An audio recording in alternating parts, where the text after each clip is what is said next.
11월 9일 미국 주요 언론의 헤드라인입니다. 팍스뉴스는 오늘 일면 소식으로 미국에서 1,000만 명에 이르는 미국인이 코로나 바이러스에 감염되었으며 이른바 3차 코비드-19의 거선 물결이 미국을 강타하고 있다고 전했습니다.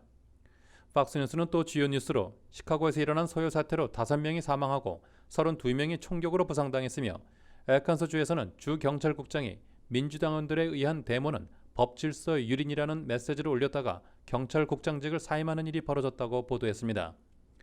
팍스뉴스는 대통령 선거에 관한 소식으로는 290석의 선거인단을 확보해 대통령에 당선된 조 바이든 민주당 후보가 그의 대통령 인수위원회 가운데 코로나 바이러스 대응팀의 활동을 공개했으며 트럼프 대통령은 대통령 선거가 아직 끝난 것이 아니라며 부정선거에 대한 법적 대응을 계속해 나갈 것이라고 보도했습니다. CNN은 오늘 탑뉴스로 트럼프 대통령이 선거 패배는 인정하지 않고 있는데 반해 바이든 민주당 후보는 차기 대통령으로 코로나 바이러스 팬데믹 대응팀을 구성했다고 전했습니다. CNN은 트럼프 대통령이 미국 내의 경제 문제와 코비드-19이라는 국가 당면 과제를 뒤로하고 미국 민주주의의 근본인 헌법 질서를 어지럽히려 하고 있다면서 트럼프 대통령이 이런 반민주적 행보는 놀라운 일이 아니라고 비꼬아 보도했습니다. CNN은 또 트럼프의 이너서클 내에서도 내분이 일어나고 있다며 2명의 공화당 상원의원이 바이든 후보에게 축전을 보냈다고 전했습니다. 그러나 53명의 공화당 상원의원 가운데 바이든에게 축제를 보낸 2명의 상원의원은 지난 2016년 공화당 대통령 후보전에서 패배한 밋 롬니 유타주 의원과 지속적으로 트럼프 대통령과 갈등을 빚어온 리사 머커스키 아칸소주 의원으로 이들의 행보를 내부 분열로 보는 시각은 없습니다. 뉴욕타임스도 오늘 일면 소식으로 바이든 후보는 미래의 미국을 위한 계획을 연마하며 나아가고 있으나 트럼프는 선거 패배를 인정하기를 거부하고 있다고 전했습니다. 뉴욕타임스는 대부분의 공화당원들도 선거 결과에 승복하지 않고 있다고 전하면서 반으로 나뉘어진 미국 의회에서 경제정책의 승기를 잡기 위해 바이든 후보가 앞으로 해야 할 일에 대해 풀이하고 또 지난 1월부터 바이든 여정을 CNN의 비디오를 통해서 내보이고 있습니다.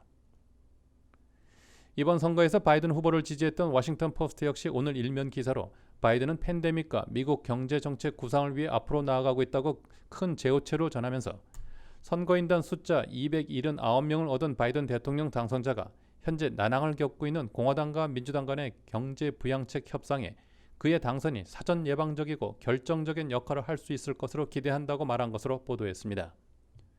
워싱턴 포스트는 또 트럼프 대통령 행정부가 바이든의 대통령직 인수위원회에 어떤 협조도 하지 않고 있다고 전하고 있습니다. 뉴욕 포스트는 오늘 일면 기사로 블라디미르 푸틴 러시아 대통령이 바이든에 대한 대통령 당선 축전을 모든 개표 결과가 공식적으로 나올 때까지 하지 않겠다는 소식을 전하고 있습니다. 지난 3일 미국 대통령 선거가 끝난 후 바이든 후보가 270명의 선거인단 수를 확보한 후에도 계속 침묵을 지키고 있던 푸틴 대통령은 오늘 대변인을 통해서 기자들에게 그의 입장을 밝힌 것입니다. 크렘린궁의 드미트리 베스크의 대변인은 오늘 기자들과 만난 자리에서 러시아는 미국의 공식적인 선거 결과와 또 법적 진행 과정을 기다리고 있으며 푸틴 대통령은 미국인들의 선택을 존중할 것이라고 지속적으로 천명해 왔음을 기억해달라고 말했습니다. ABC 뉴스는 오늘 탑뉴스로 파이저 제약회사가 코로나 바이러스 백신 개발 3번째 단계에 접어들었다고 발표한 소식을 보도했습니다.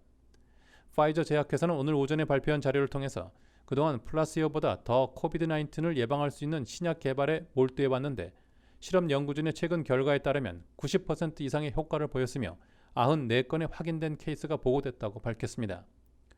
파이저는 현재 FDA 즉 미국 식약청의 인가를 받기 위해서는 몇 건의 안전 자료가 더 필요한 상태라고 덧붙였습니다. MBC 뉴스는 오늘 주요 뉴스로 트럼프 대통령의 현재 법적 행보에 대해서 같은 공화당이지만 민주당과 같은 의견을 보이는 주요 공화당 내 인사에 대해서 보도했습니다.